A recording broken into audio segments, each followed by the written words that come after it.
शिक्षा में है दम, कहाँ पहुँच गए हम। शिक्षा में है दम, कहाँ पहुँच गए हम। सीटेट अभ्यर्थी जिंदाबाद। इससे परहेज करना है। नमस्कार, मैं अभिषेक, आप देख रहे हैं NBC 24 न्यूज़। सीटेट बीटेट के अभ्यर्थी लगातार आंदोलन करते हैं, प्रदर्शन करते हैं, लेकिन कहीं ना कहीं देखा जाए तो 3 साल से उनकी बहाली जो है वो अटकी हुई है। लगातार शिक्षा मंत्री की तरफ से आश्वासन मिलता है, आश्वासन के सिवा कुछ नहीं मिलता है। देखिए, सीटेट बीटेट के अभ्यर्थी आज गर्दनीबाग धरना स्थल पे धरना प्रदर्शन में बैठ गए हैं। पहले से धरना प्रदर्शन लोगों का बंद हो गया था, लेकिन कहीं ना कहीं देखा जाए तो अब से जो धरना प्रदर्शन है वो शुरू हो गया। तस्वीरें देखिए किस तरीके से तमाम जो अभ्यर्थी हैं सीटेट बीटेट के गर्दनीबाग धरना स्थल पर बैठ गए हैं, धरना कर रहे हैं, क्योंकि इनकी बहाली नहीं हुई, जिसको लेकर ये लोग धरना प्रदर्शन कर रहे हैं। कुछ महिला सीटेट बीटेट के अभ्यर्थी, उनसे हम बात करने की कोशिश करेंगे। पहले क्या नाम है आपका? प्रीति कुमारी। धरना प्रदर्शन कर रही हैं, क्या मांग है आपकी? सीटेट का नोटिफिकेशन चाहिए, नोटिफिकेशन की मांग है। इतना दिन नोटिफिकेशन चाहिए सर, 7वें चरण की नोटिफिकेशन चाहिए। देखा जाए तो बस आश्वासन मिलता है आप लोग। आश्वासन से काम नहीं चलेगा सर, हम लोग को नोटिफिकेशन चाहिए। हम लोग अनिश्चितकालीन धरना पे बैठे हैं, सिर्फ आश्वासन से कोई काम नहीं चलेगा।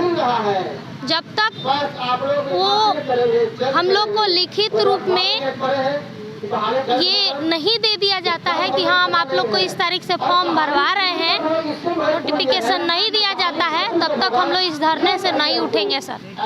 कभी आप लोगों को कहा जाता है कि अप्रैल के पहले हफ्ते में बहाली हो जाए, कभी कहा जाता है कि होली के बाद बहाली हो जाएगी, लेकिन उसके अलावा कुछ नहीं होता है, बहाली भी नहीं होती है, लाठी डंडे से पीटा भी जाता है आप लोगों को। हम लोगों को जनवरी माह से कहा जा रहा है कि अब नोटिफिकेशन आएगा। जनवरी के बाद फिर फरवरी आया, फरवरी के बाद फिर मार्च में, फिर मार्च के बाद फिर अप्रैल के पहले सप्ताह में, फिर बोला गया नहीं लास्ट में आ जाएगा। अब मई आ गया, हम सबको सिर्फ आश्वासन दिया जा रहा है कि हाँ 7th फेज आएगा, 7th फेज आएगा, लेकिन कब आएगा इसका कोई लिखित में नहीं दे रहे हैं। तो हम लोगों को अंत में यही लगा है कि जहाँ हम सब बैठेंगे और निश्चितकालीन जब तक नोटिफिकेशन जारी नहीं होगी तब तक हम लोग नहीं हटेंगे यहाँ से। बस हम लोगों को नोटिफिकेशन चाहिए 7th चरण का प्राइमरी। दूसरा चीज़ ये सर कि जनवरी और फरवरी जो बोला जाता है वो कौन सा जनवरी फरवरी है, कुछ समझ में नहीं आता है। 24 का है, 25 का है, 26 का है, 23 का है कि 22 का है, कोई निश्चित नहीं है कि कौन सा जनवरी फरवरी, कौन सा मार्च अप्रैल, कोई निश्चित नहीं है। हम लोगों को निश्चित लिखित में दे, अभी दे नोटिफिकेशन, अभी हम लोग चले जाएंगे। हम लोगों को कोई शौक नहीं है इस गर्मी चिलचिलाती धूप में यहाँ बैठने का। बहुत मेरी साथी है, बहुत दूर दूर से आई है, मैं भी मुजफ्फरपुर से आई हूँ, और बहुत है जो और भी दूर से आई है, लेकिन कुछ हम सबको सिर्फ आश्वासन दिया जाता है और कुछ भी नहीं। इस बेरोजगारी के दौर में सर हम लोग 2-2 हज़ार 3-3 हज़ार रुपया किराया भाड़ा लगा के यहाँ पे आए हैं, जबकि हम लोग बेरोजगार हैं सर। प्राइवेट संस्थानों में काम करने के लिए मजबूर है, बाध्य हैं। बधिया थानों में काम करने के लिए मजबूर है, बाध्य हैं। बधुआ मजदूर के जैसे हम लोग काम करने के लिए बाध्य हैं सर। और उस सिचुएशन में सर हम लोगों को यहाँ पे बाध्य किया गया है शिक्षा मंत्री के द्वारा यहाँ पे आके बैठने के लिए। क्या ये सरकार छात्र विरोधी है? हाँ ऐसा ही है, ऐसा ही है। नोटिफिकेशन दे दी तो हम लोग क्यों उनका विरोध करेंगे, अगर नहीं दी तो आप लोग समझ ही जाइए। पहले भी आप लोगों का प्रदर्शन हुआ है, फिर से एक बार प्रदर्शन पे बैठे हैं, क्या इससे फायदा होगा? अब फायदा क्या होगा, नहीं होगा तो हमसे बैठे रहेंगे, करना ही होगा उनको। हम लोग सीटेट बीएड किए, डीएलएड किए, सीटेट किए, बीटेट किए, सब पास होके 3 साल से हम लोग परेशान हैं। 6th फेज खत्म होगी तो 7th फेज आएगी, 6th फेज खत्म होगी, कब 6th फेज तो खत्म हो चुकी है, तो अब क्यों नहीं आप दे रहे हैं? अब आपको क्या दिक्कत है, क्या दिक्कत है बताइए हम लोगों को।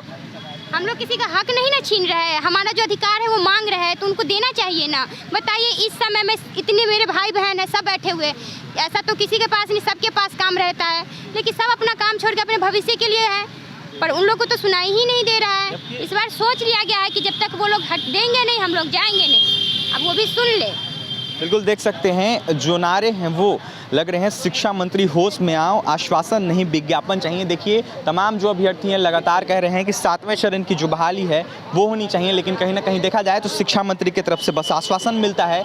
आंदोलन ये लोग करते हैं, लाठी डंडे से पीटा जाता है इन लोगों को, बहाली इन लोगों की नहीं हो रही है। 3 साल से परेशान है। बिहार में लगातार शिक्षा व्यवस्था को लेकर सवाल खड़ा होता है। बिहार विधानसभा हो या फिर बिहार की जो सड़क है उस पर तमाम जो शिक्षक अभ्यर्थी हैं वो प्रदर्शन करते हैं, आंदोलन करते हैं, लेकिन कहीं ना कहीं बहाली नहीं होती है। तमाम जो महिला शिक्षक अभ्यर्थी है वो भी प्रदर्शन करती है, लेकिन कहीं ना कहीं उनकी भी बहाली नहीं होती है। देखिए लगातार ये लोग शिक्षा मंत्री से गुहार लगा रहे हैं कि हमारा हक चाहिए, क्योंकि हम पास हैं और शिक्षक अभ्यर्थी हैं, लेकिन कहीं ना कहीं शिक्षा मंत्री बस आश्वासन देते हैं, बहाली जो है वो नहीं मिलती। बिहार के मुख्यमंत्री की तरफ से भी आश्वासन आता है। वहीं अगर देखा जाए तो शिक्षा मंत्री लगातार यह कहते हुए नजर आते हैं कि बिहार की जो शिक्षा व्यवस्था है वो कहीं ना कहीं बेहतर होते नजर आ रही है। लेकिन कहीं ना कहीं अब बड़ा सवाल है, शिक्षक अभ्यर्थियों को बहाली कब तक होगी और कब तक इनका जो 7वें चरण का नोटिफिकेशन है वो जारी होगा, वो भी देखने वाली बात होगी। तमाम शिक्षक अभ्यर्थी जो है सीटेट बीटेट के वो गर्दनीबाग धरना स्थल पर प्रदर्शन कर रहे हैं। तमाम महिला शिक्षक अभ्यर्थियों को आप सुन लेते हैं और भी तमाम खबरों के लिए बने रहें NBC 24 न्यूज के साथ। हमारे चैनल को सब्सक्राइब करें, पेज को लाइक करें। बहुत बहुत धन्यवाद।